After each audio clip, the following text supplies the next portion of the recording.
जिया जिया हो बिहार के लाला हो, जिया जिया हो बिहार के लाला हो। हमारे सामने मशहूर अदाकारा, क्या नाम है आपका? उपेंद्र कुमार। घर कहाँ है? नवादा जिला। तो नॉनवेज ना है, भेज है ना? पक्का ना? गंदी बात नहीं ना है? कल हेलो हेलो, एक बार सर के लिए जोरदार तालियां। और हम सभी जीवन में शिक्षा का बहुत महत्व है, तो उस चीज शिक्षा से रिलेटेड जो है गाना और शुरू करेंगे।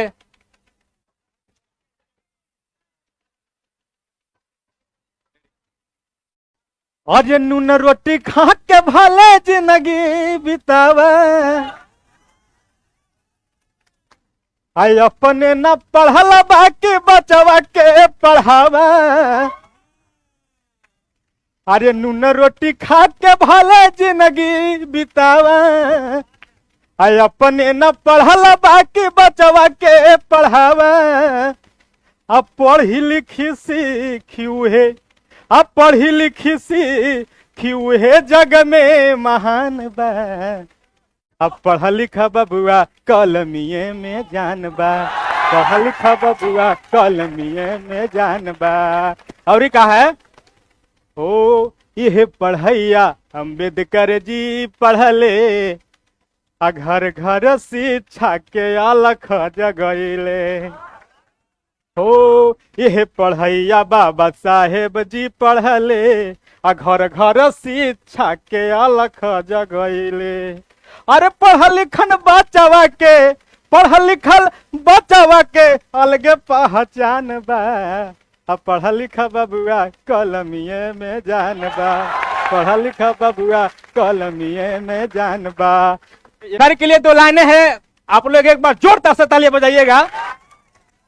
कहना है कि तू दबंगों के दबंगा, हाजी तलेला हर जंग। अरे तू दबंगों के दबंगा, जीत लेला हर जंग। आज सारी दुनिया में बात तोहरे बोलबाला हो। अजिया जिया हो, अजिया जिया हो बिहार के लाला हो, जिया जिया हो बिहार के लाला हो। और ना अरे शेर जस करे जा लेके आइल बा बिहार में, अरे रोहेले मगनु तयान बान सन में।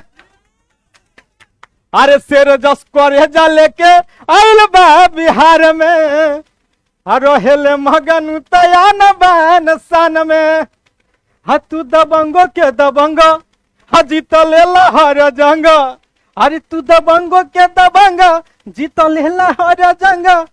सारी दुनिया में बतोहरे बोलबाला हो। जिया जिया हो बिहार के लाला हो, जिया जिया हो बिहार के लाला हो।